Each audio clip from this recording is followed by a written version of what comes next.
Good evening, Captain Retired Matt Edwards here with the next installment of what I call the Observation Post Weekly Report, 13th of June 2024.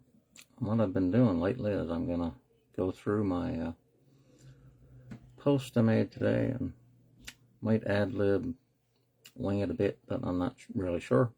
I was feeling a bit tired. I felt like skipping it, but what the hell, here I am. Now, anyway, number one, my point for today, 1 + 1 = 2. According to the 2005 VAC Veterans Affairs Canada Reference Paper, the Service Income Support Insurance Plan had a deficit of $570,000 by 1979. Now, that was 10 years after it started. This was when it was optional. So to eliminate the deficit, the Crown decided to make the insurance mandatory. I just noticed that the SISIP Board of Trustees approved this, but the Minister of National Defense, Treasury Board Secretariat, and the Chief of Defense Staff had the power to make Queen's regulation and orders, not the board. You know, the Board of Trustees for SISIP. In case my deduction is not clear, let me list it, because I have a habit of making lists. A. SISIP had a $570,000 deficit by 1979, 10 years after the plan inception. B. Response 1. Increase the rates for the optional buyers of the plan from 0.25% of earnings to 0.35%. This is a small increase, everybody would agree. However, in relative terms, it's a fairly large increase, as it is 40%. So I put the increase over the original rate equals 0.1 over 0.25 equals 0.4 equals 40%. Response 2. They could have done this in 1980, but in 1982 they made SISIP long-term disability mandatory, breaking the common law in doing so. While they did not have the details, they did not give out the details of purchases before 1982. Purchases after 1982 was 100%. That was mandated by law. Now, what I meant by that is that they had a deficit when very few people were participating. But the size of the military was fairly big back in the 60s and 70s and the 80s, bigger than now. So by mandatorily, well, that don't sound right, by making people buy into the program, that increased their revenue, that increased the premiums that were paid into the plan. So the way I see it is that they increased the number of people that were going to participate by force, by the force of law, and they also said they increased the rate. Now, I'll get back to that because it doesn't make sense to me, the amount that they said they increased the rate by. Point D. Hold on. According to the recent reports to CBC in 2018, the Crown is mandated to cover any shortfalls in SISIP by contract. If so, why increase the premiums? On paper, this appears to be a very huge perk to Canadian Forces members. No matter what happens to the plan experience, the Crown must make up the difference. Caveat: raising premiums is the knee-jerk response, like in 2016 when they increased the rate for SISIP. Hold on to. What is it with the reporting? The 2005 Veterans Affairs Canada reference paper stated that the rate went from 0.25. I got a new monitor. I guess it got a different time period for when it cuts off. I'll have to keep moving my mouse so that gives me the lighting, you know. So they said, where the hell? Oh, I was moving it up and down to make it light up my face, and I moved down from the point I wanted to make. Okay, so the 2016 press release that SISIP released said they were going to increase the rate from 0.171% of salary to 0.206% of salary. Now, both of which are lower than the reported increase in 1982. What the fuck is wrong with them? Can't they get their lies straight? Now, I don't like to call them liars, like when it could be a legitimate reason. Caveat, I bet this has to do with the percentage that the government pays versus the Canadian Forces member. In 1981, it was 50% each. So by 1990, it was 85% paid by the government on paper and 15% paid by the Canadian Forces member. 1993, actually. But the thing is, what that fails to think about, what people, it doesn't state it explicitly, is that anything that is paid on the Canadian Forces members' behalf is their earnings. So it might be paid by the government physically, but it was earned by the Canadian Forces member, and it was merely passed on, if it was passed on to an insurance company, it was done on behalf of the member. No, forget it. This screwed up my system here. Got to get my head straight. Number 2, cost of living allowance.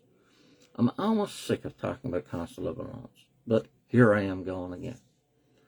SISIP increased by more than the contract limit at 2% cap on a one-time basis in 1982 when inflation was high. B, see the picture. Inflation was high after 1982 as well. Where is the automatic consumer price index, cost of living allowance adjustment? Why leave disabled veterans out in the cost of living allowance cold? Now, 3, might seem strange considering how much I publish, but sometimes I find it hard to think of something. I should stop there, because I lost my train of thought while I was writing that, and then I couldn't remember it. So rather than delete it, I left it there for a joke, okay? So I couldn't remember the point, and I left it there because I believe in total transparency, and I wish I had thought of what it was. Later, I could have made something up, no one would have known the difference. But I wanted to have a little bit of fun. Number 4, while I could pretend that this point is the point I forgot in and edit point number 3, I do not work that way. I'll leave point 3 alone until I really recall, which I haven't done yet. The point is a potential change in the way I operate. For this group, I was thinking about changing the feature post, but I really hesitate to do so because I designed that to be a reminder of sorts. I add comments to that feature post as a reminder to myself a lot. However, one thing I might want to update is the timeline involved.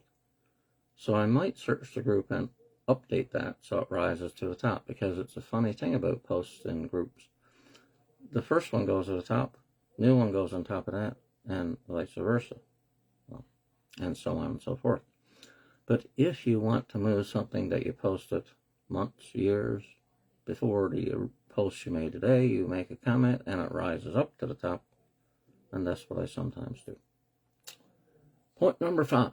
I just updated a spreadsheet I created with the list of Office of Veterans Ombudsman and Canadian Forces Ombudsman reports. I will add this to the files, which I've done, and I posted a picture of the Office of the Veterans Ombudsman reports.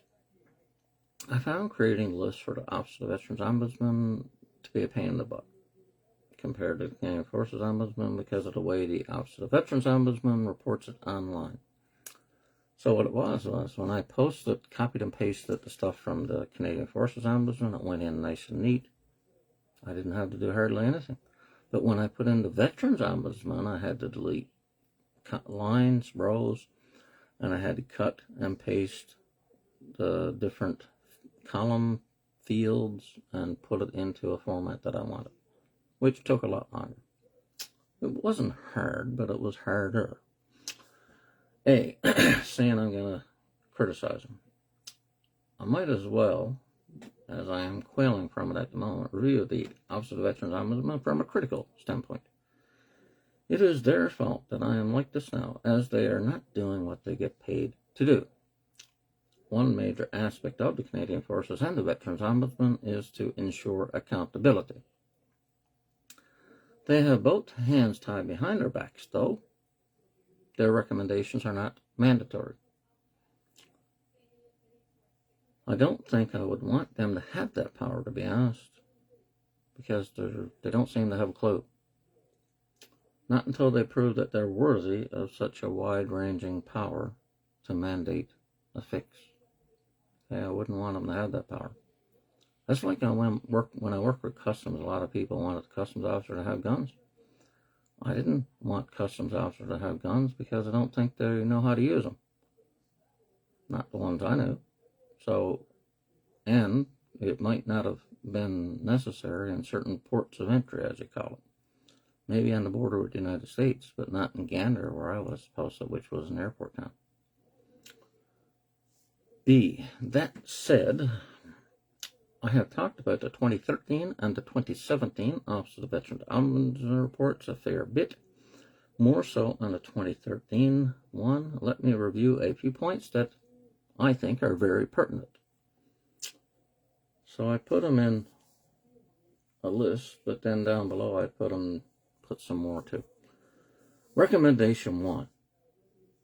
That the Minister of Veterans Affairs, by the 1st of April 2019, consolidate financial benefits to reduce complexity and better address the financial needs of veterans and survivors. The pension for life garbage, that's what I call it. Because this implies that the Office of the Veterans Ombudsman is working hand in hand with Veterans Affairs Canada, like a think tank. So, what I'm trying to say here is that they're supposed to be independent. Now, if they make a recommendation and then the Veterans Affairs people accept it, seems to me that they're just being like doing research, polling the studio audience before the government brings in the report. Now, if you want to have a truly independent ombudsman, then you don't put out crap like this. Because, okay, they didn't reduce the complexity, they just changed the names. So, instead of having the earnings loss benefit, they created the income replacement benefit.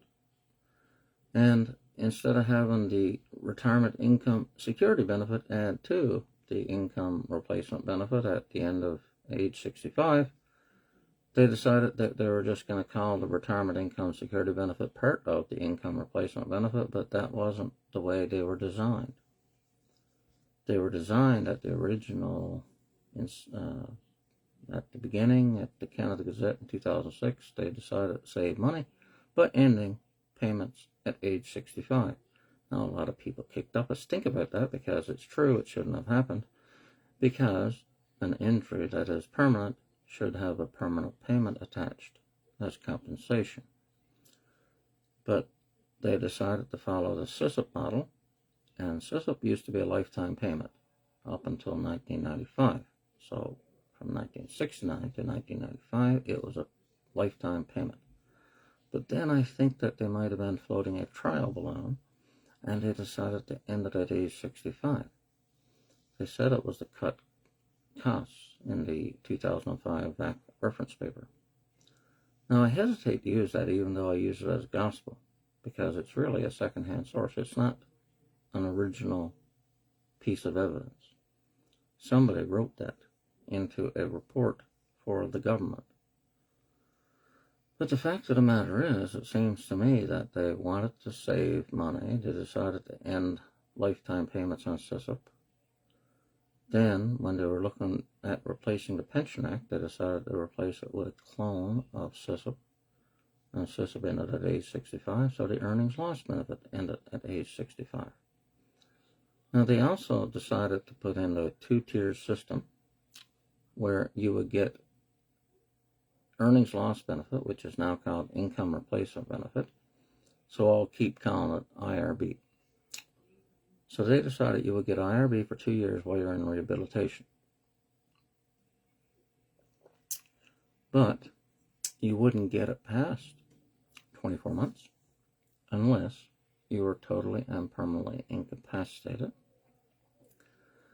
which has now changed its name to diminished earnings capacity, which is another example of why I think the government shouldn't just change names and leave things the same. What was wrong with TPI? Totally and permanently incapacitated. But they changed the name. But the point I'm trying to make is that there was two significant benefits, and I should put air quotes around that, of being declared TPI or DEC. You would get income replacement benefit to age 65, which if you didn't have that certification, it would cut off after 24 months.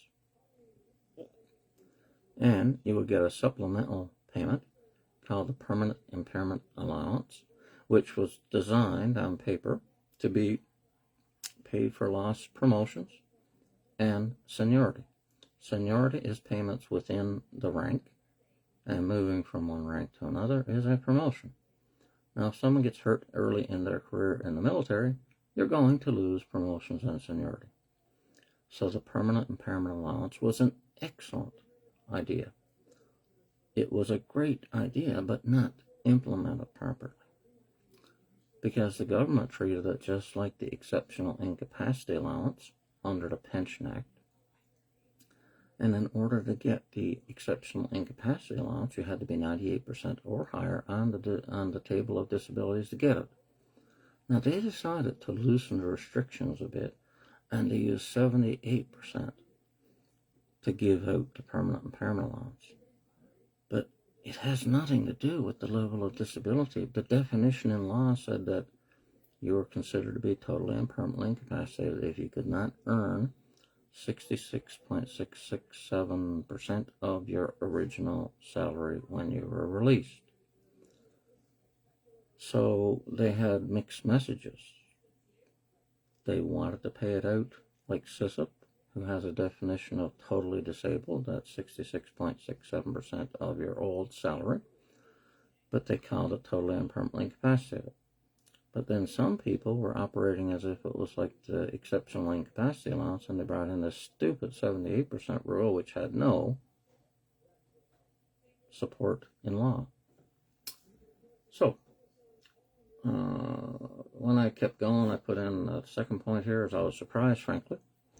In the 2017 follow-up report to the actual report at the Office of the Veterans Ombudsman, SISIP was only mentioned 4 times.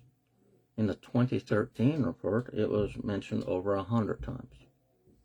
Point number 3, see the picture about the findings, as they are full of crap. Now, I did a copy and paste because sometimes the PDF file I'm working with will allow that. Sometimes I have to take a screenshot and settle for that because I'm not in the mood to type all those words out again. But this PDF file allowed me to put in the summary of recommendations. Summary of key findings. 4 new benefits and 8 enhancements to the new Veterans Charter were implemented, resulting in additional complexity. Number 1, I put a footnote there, by design. They wanted it complex, or they could have designed a simple system. Communicating and administering the intricacies and interrelationships of these benefits to veterans and their families has been challenging. No fucking kidding. They shouldn't be interrelated. SISIP got nothing to do with income replacement benefit, but they make it part of it by this program arrangement, and they breach your privacy by asking about what you get, and they shouldn't be doing it. Okay, the second bullet point. The increase in the income replacement benefit had the most significant effect on the Veterans Charter recipients, in that it increases lifetime compensation for the greatest number of veterans, including those who are TPI, not TPI, and survivors. So let's see what my second footnote I put after challenging. And I said challenging is putting it mildly. I would mention the Weiler report from the Ontario Workers' Compensation. He stated that the benefit of the doubt should be given to the injured worker, as the workers' compensation system has greater capacity to absorb losses when the individual disabled worker is under immense pressure. You see, they won't pay out unless they're certain that you were A, injured in service, and B, that you don't have any other money coming in. But that's not the way it's supposed to be. Who has the more power? The government or the individual disabled veteran? It's fucking insane. Okay. Point number 3, what idiot wrote this crap? Now this was about the increase in October 2016 for 90% income replacement benefit. Who wrote this crap? What idiot, I said. TPI, now DEC, has been the legal requirement for the payment of income replacement benefit after 24 months from 2006 onwards. So this comment is largely absurd. However, I will grant a possible point during the 24 months when the DEC is not required. There might be a small increase. After all, CBC reported that many veterans got squat on the alleged increase. Okay, the next point. The permanent impairment allowance and the permanent impairment allowance supplement. Now, editorial timeout. Those were benefits that were brought in 2011 under Bill C-55 by the Conservatives. Well, PIA came in 2006, but PIAS came in 2011. They contribute significantly to lifetime compensation for veterans who are TPI. Now you see, they mentioned a link to TPI again. It was in the Canada Gazette. It was in the 2013 report by the Veterans Ombudsman. It was mentioned again in the 2017 report. So my footnote there, number 4, great point, except they canceled this in part of that, the second one, in 2019 to save money. The next bullet point says new benefits such as the FCRB, I think that's Family Care, something like that, relief benefit. Don't know much about it, and I don't think it gets awarded much. And the critical injury benefit and the retirement income security benefit, while improving the financial situation for some veterans, have a limited impact on the broader veteran population, so few veterans are eligible to receive these benefits. Footnote number 5. Not sure I agree with this point. RISB, for example, ought to affect every older veteran. Caveat, I wonder if they're referring to the fact that diminished earnings capacity must apply to the income replacement benefit up to age 65. Don't know. They didn't spell it out. That seems to me to be what they're referring to. On that note, I can't help it, I know all these figures. About 16% of disabled people qualify for extended SISIP. So that figure might apply to Veterans Affairs Canada's income replacement benefit as well. Now what I'm getting at is that hybrid policies of insurance have a split definition. And for the first 24 months, they give you the own occupation, which is the 3B definition in the military. That's what we call it. And that is for 24 months. And it's your own trade. But if you, well, why wouldn't you want to qualify? You paid for it, you're entitled to it. If you are disabled to the 3A definition, then you are entitled to it till age 65. Now, they control the certification. So it's not that often that people get certified to be 3A level disabled to qualify for extended benefits until age 65. It's just the fact that everybody knows that SISIP kicks you to the curb at 24 months generally. Now, I'm a little bit of an exception to that. I kicked up a stink, and they sent me to a doctor, and then they certified me past 24 months. So I got it from 2013 to 2012 to 2016-17. Then they cut me off because I didn't do the medical.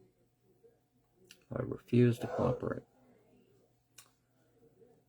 Okay, while lifetime compensation to survivors has increased more under the new Veterans Charter than under the Pension Act, they say in brackets 5% after tax, compensation after age 65 has not been studied to determine if the annual dollar values are meeting the financial needs of survivors.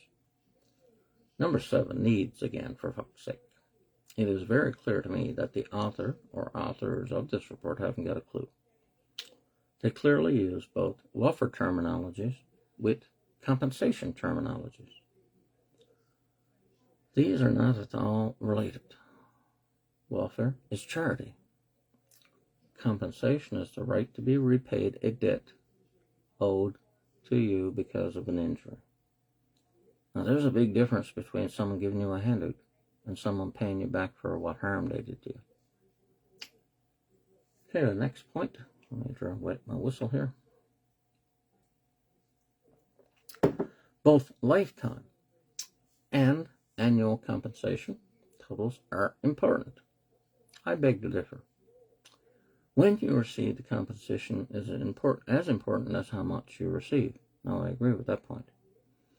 While the value of lifetime totals may be adequate, I hate that term, because it's usually the welfare. Depending on when the veteran receives these payments, there may be times when compensation does not fully meet the veteran's or his or her family's financial needs. Now again, if people are not getting the message about how I feel about welfare being paid to disabled and service veterans, they can go fuck themselves. Needs have nothing to do with what you're owed. It's just that simple. Now, there are times when people need a handout support from the government. In the past, there was a lot of veterans after World War I and World War II that they didn't have a disability pension, but over time they became disabled, maybe, and they called them burnt out. So they had the burnt out fund under the War Veterans Allowance Act. Now, this is a form of federal welfare, federal charity. The payments were tax-free. The family income was taken into account, or you didn't get a dime. And they had clawbacks and stuff. And that is federal welfare. Now, it is my theory, based on my claiming to be an expert, that under the one-for-one rule that the government often uses when they're replacing something, they were getting rid of the War Veterans Allowance Act, so they brought in the Canadian Forces Income Support under the new Veterans Charter. So this is almost the same thing, except under the new Veterans Charter, because they made a divide. That in the year 2000, you were under the Pension Act before 2006. I said 2000, but 2006. And if you put in a claim after 2006, you fell under the new Veterans Charter, which was the Canadian Forces Members and Veterans Reestablishment Act and Compensation Act. CFMVR-CRA, or something like that. Now, again, it might come across to the watcher, if I got a few at least, that I might be disdainful of people on welfare. No, if people are needing welfare, the government should provide it. But don't even look at me and say that you're going to pay welfare to disabled and service veterans. That is demeaning. That's an insult. Should never happen. And the thing is that this is why I call them stupid earlier. They keep interchanging the words so much that I don't think they know the difference. They don't even know that they're insulting us. Okay? When they were bringing in one of these things back in 2015, I believe, they were talking about the low income cutoff they were going to use from Stats Canada, because that was what a family of four needed, $42,000 a year, for them to meet the basic needs. And I was going up in arms about it, because there should be no link whatsoever to what you need to survive if you're getting paid damages or damages equivalent. All that matters is, are they being fair to you in paying you some form of compensation? Now, just as a aside, because it crossed my mind as I was talking, in the 1978 Grandin Toy, Andrews versus Grandin Toy, Supreme Court of Canada case, the courts waxed on about, we have to pay a lump sum, and it's too bad we can't do a lifetime annuity, sort of like the Pension Act. That's up to the government to do that. Well, fast forward to 2006, and yeah, the government changed the system for veterans, but they got rid of the lifetime compensation, and they brought in a fucking disability award lump sum payment. They did the opposite of what the Supreme Court of Canada said they should do. This is the kind of stupidity we're dealing with.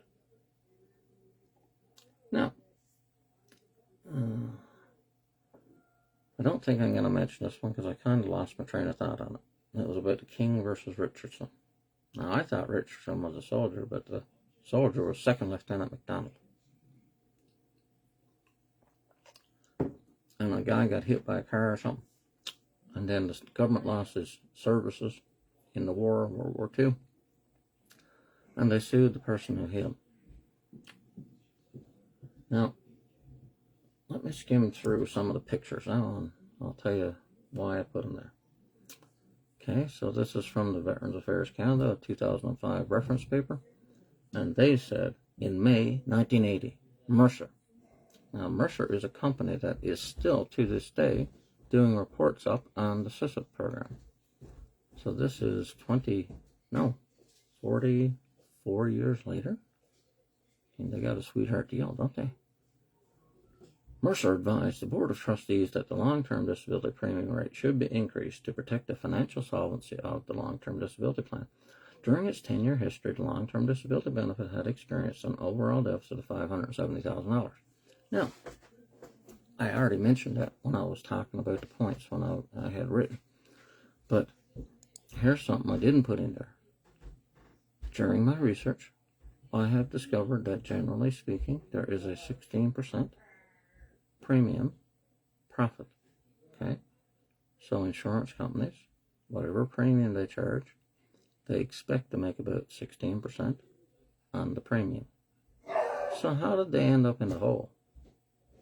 Talk about incompetent. It's like bankrupting a casino or something. The house should always win. If you got an insurance plan and you run into the hole, well, something wrong there. Because, I mean, what it is they got into something and they didn't know what they were doing. So here's what I'm always talking about when I say that the government broke the common law. Queen's Regulation Order 208.53. Deductions for the provision of service income support. Well, they call it security, but I think they use support a lot nowadays. Security Insurance Plan Long-Term Disability SISIP Ltd premiums. An officer or non-commissioned member who enrolled in the regular forces on or after the 1st of April 1982 is a member of the SISIP Long-Term Disability Plan, and as such is subject to a monthly deduction from his pay and allowances to provide for the long-term disability benefit premium. Now, you see, I had a couple of ideas about this. First of all, it's a breach of the common law freedom to contract, okay? So I don't know how you'd estimate damages, but you're not supposed to force people to buy an insurance program. But the government claims that it pays 85% of the premium. Nothing's mentioned in the law here. So whatever they take off your check, that's the premium. They can try to say that it's only 15% of the premium, but according to the law that they wrote, it's the monthly deduction that is going to be taken out of your pay for the premium.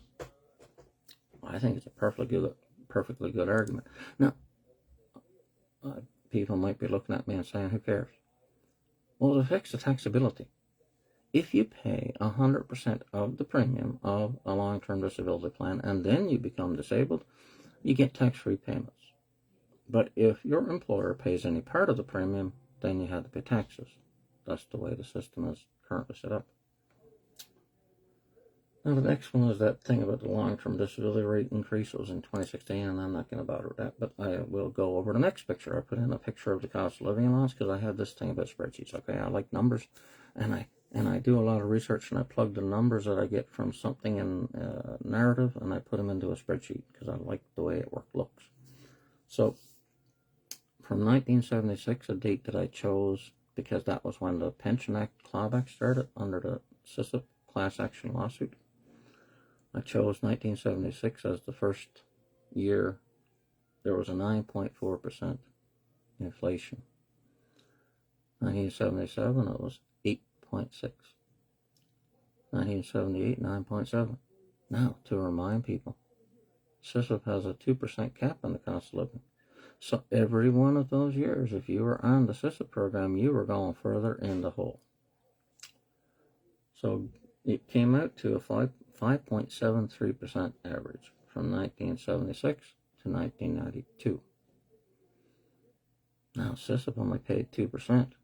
This is something that I think we need to get after them for, because it ain't right to allow people to slowly sink into poverty if the only thing that you have is SISIP and it's capped at 2%. It's insane. Now, next is a picture I put up of the Veterans Ombudsman reports. And I gotta be honest, when I did up the same thing with the Canadian Forces Ombudsman, it was pretty easy for me to look through the names of their reports and then say, well, this is stupid. It shouldn't be researched, reported on by them. It's a Veterans Ombudsman issue. But I'm doing the same thing here, and it's nothing there that jumps out at me that the Veterans Ombudsman is interfering with the Canadian Forces Ombudsman's turf. For example, May 2024, they did a burden of care, a fairness gap in the Veterans Independence Program policy. That's definitely a Veterans Affairs program, and it's got to be the Veterans Ombudsman. 2024 March, full and fair payment of pain and suffering compensation. Definitely a Veterans Affairs thing. But I will put a caveat there. Pain and suffering compensation, I think, I'd have to go back and review, but I think that's the name that they called it, what used to be called a disability award. Now, it is my expert opinion that, remember that 1-for-1 replacement thing, 1-for-1 replacement rule? They got rid of the pension, they brought in the disability award as its replacement. So it's not for pain and suffering. The Pension Act is not for pain and suffering. The Pension Act is for economic loss. Now, the next one, 24th of February this year, or February 2024, I mean. Update on the resolution of disability pension reductions due to the Merlo-Davidson settlement compensation. Now, I usually like to pride myself on being on top of reports and stuff, and I never heard of this, and the sound of the title sounds like people got paid, and that might have been the sexual misconduct stuff, maybe. And it sounded like if you were getting a pension, they were going to deduct it. Now, I've been squawking a lot about Section 25 of the Pension Act. I guess that's what they would have tried to use. Now, the next picture is that one I already mentioned. That one where I footnoted it. Now, the next pic that I'll discuss here is that sometimes I get these ideas from reading news reports. So in July 2017, there was a news report about the change in the 90% income replacement benefit created by the Canadian Broadcasting Corporation. Julie somebody, I think. And they listed off that there was 5,220 veterans who got an increase in their payments. But on the bottom of it, there were 165 veterans that got $1.39.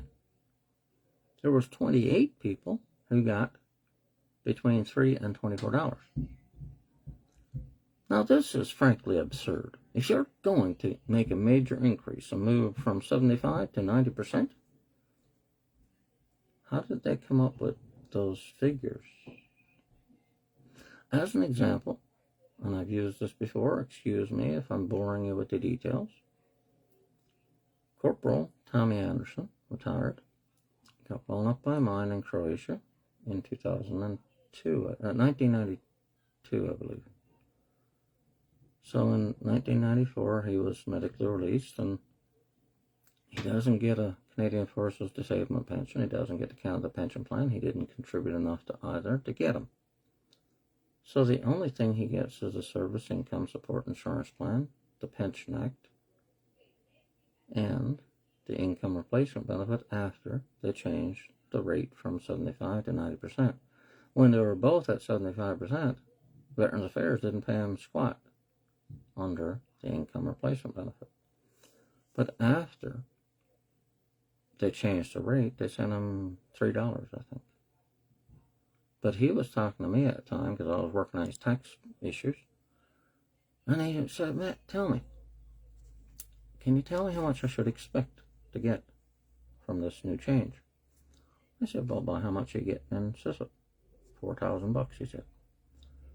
Well, I said the increase is about 20% because it's 15, which is the increase amount, over 75, the original amount. 15 over 75 is 1 over 5. So 1 over 5 is 0.2. 0.2 is 20%. So 20% of $4,000 is $800 a month. Tom, that's what you should expect to get. But he only got $3. So it's not only him. So how did they come up with that figure? Do they realize that something is wrong with their system? And do someone have to go and do a lawsuit again because of their shoddy work? Now, I contacted his member of parliament at the time, and she retired and moved on to something else. I've talked to other people about him and tried to get this fixed, but nothing has ever been done. But it's not just him. Now, I'm getting tired of this. My eyes are getting blurry and I'm getting a bit dried out, but I'll finish up with these pictures and then I'll call her quits. Now, back on the 1st of April 2019, the government brought in this thing called the Pension for Life. Now, around that time, the Parliamentary Budget Office did a report on the loss of money that a disabled veteran will get because the government canceled a thing called the Career Impact Allowance Supplement. Now, the Career Impact Allowance Supplement didn't have a very long history with the government. It came in Bill C-55 in 2011, so it lasted about 8 years.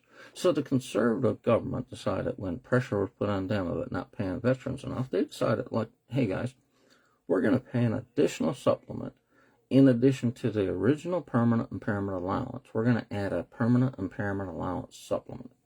So you get it based on the fact that you're totally and permanently incapacitated, so we don't have to do any certification. And instead of it being a grade like $500, $1,000, or $1,500 a month, it's going to be a flat grade of $1,000 a month, and it's going to be a lifetime payment. So why did it end 8 years later? Now, they said, while the current recipients of disability benefits will receive an equal or greater amount under this new regime, the Parliament budget estimates that about 5% of future recipients would be better off under the Veterans Wellbeing Act. Moreover, 3% of the new entrants would be greatly disadvantaged under Pension for Life, as they would on average have received about $300,000 more. Now, this is something I disagree with. Financial support, which is welfare, from the existing regime. Now, $300,000 less, whether you call it welfare support or you call it compensation for injury, for loss of promotion and seniority, it's still a good chunk of money. So the government decided to save money by implementing the Pension for Life. Now, all of the people that were talking about this is, oh, we're giving you what you've been asking for. You asked for a lifetime payment, and we're going to make a lifetime payment. We're going to create this Pension for Life system. So why did they get rid of something that was in the system? I mean, it was simply a cost-cutting measure. Now, I am getting tired of it, and I've reached the end of these pictures, so I'll tell you what I think is happening. They have X number of dollars to spend, and if it has to be divided among this many veterans or that many veterans, they're not going to increase their budget. They'll just get rid of something else. If they have to pay more on the left hand, they're going to reduce something with the right hand. So because they increased the rate to 90% on the income replacement benefit in 2016, well, that caused them financial pressure. So they decided to get rid of the Career Impact Allowance Supplement in 2019. So the thing is, they stated this expressly. In the 2006 Canada Gazette, they said, while initial costs will be higher in the short term, by year 19, we expect to break even. Now, past year 19, I expect they made money. They made a profit. But you see, that was before changes came along. Right? So between 2006 and 2011, not much changed. But in Bill 2011, Bill C-55 added costs. Then in 2015, they had changes again that added extra costs. Then in 2016, they had changes that added extra costs. Now, if you're going to add extra costs, you're going to delay the break-even point. And you're going to eventually cause them to not tell us, but to do it anyway. They're going to start canceling programs like the Career Impact Allowance. So $300,000 per veteran for the Parliamentary Budget Office report for the Career Impact Allowance supplement. And it will be very easy for me to look up the figures, okay? Because Veterans Affairs puts out a lot of statistics. Don't have them here, and I don't want to make you wait while I'm looking them up. But it kind of relates to back when they were doing, I can relate this back to the supplementary retirement benefit. They decided that they would change the supplementary retirement benefit system. It was originally set up in 2006 to give you 2% of your income replacement benefit at age 65. Then they give you a chunk of money, and that was it. Kick you out the door. But people kicked up a stink, and they tried to kick around a few ideas about what to use. And they floated around an idea that, like, why don't we pay it now instead of waiting till age 65? But then they came up with this bright idea of, instead of having 2% paid now, which was 2% at age 65, we'll make it 1%. So that was another example of how they can save money at our expense. You want to change how you make the payment? Instead of doing it at age 65, pay it now. That's your prerogative. But don't change the rate, okay? Do not change the rate. If it was 2% in 2006, when you change it in 2019, you stick to the 2%. Because you chose that number. Now, they can come up with some bullshit. Oh, if you have the money now, you can invest it and then you'll get a rate of return and stuff. And I can liken it, if they didn't liken it, to somebody who might win the lottery, and they might offer you two options. You can have, say, $500,000 now, or this much a month for the rest of your life, or to a certain age. And it equals out roughly, because there's a risk to taking money over time. You could die, right? Or something else. So if you take the lump sum, you got the money now, and what you do with it is your own business. There's advantages to that. Disadvantages too. But anyway, listen, I was tired and whatever, but I think I got through it, and hopefully I didn't confuse people. And I keep saying this, but hopefully one of these days, I hope and pray, not that I'm very religious, but I try to live my life right and just figure I'll go to heaven if I do a good job. Hopefully I'll be able to get some of this stuff fixed, or all of this stuff fixed, and hopefully within my lifetime. Okay, so we got to try to keep their feet to the fire. Problem is, and I never get into it, but I'm facing a lot of pushback from idiots like the Canadian Forces Ombudsman. Sent me an email and triggered me a bit this week, and they said they're not going to look into my report I made about, can you investigate the SISIP program? And then I snarkily sent off an email reply, well, I guess you're not too worried about being convicted under Section 122 of the Criminal Code for breach of trust for a public officer for covering this up. Now, I admit it's a big stretch for that to happen, because somebody would have to investigate it, somebody would have to charge, and then she'd have to be convicted, he or she. But the fact is, there's a more than 0% chance that it could happen if they're covering this up. So if they're supposed to investigate things, and I report something to them, and then they refuse to investigate, why did they refuse to investigate? Now, if it turns out that they just didn't want to investigate because they didn't want the government to look bad, that would definitely be a breach of trust by a public officer. And as an example that I often use, I came across one court-martial case when I'm reviewing law decisions and stuff, and a sergeant ordered his men to chop wood and deliver it for him and got charged with breach of trust by a public officer, and he got convicted. Now, if you're in a position to investigate things like I'm trying to report to the Canadian Forces Ombudsman, and it could affect thousands of veterans and millions or billions of dollars, I think that's more wrong than one soldier asking a bunch of his soldiers under his command to chop wood and deliver it for him. Now, my take on this, by the way, anybody who has military experience, they offered the guy a summary trial or a court-martial. And a lot of times people take the court-martial because people don't want the hassle, and then the charges get dropped. But they didn't, because they proceeded with the charges and found the guy guilty. He rolled the dice and lost. If I'm right. I don't know the guy, got no stake in the game, but anyway, thanks for watching, and you have a good day.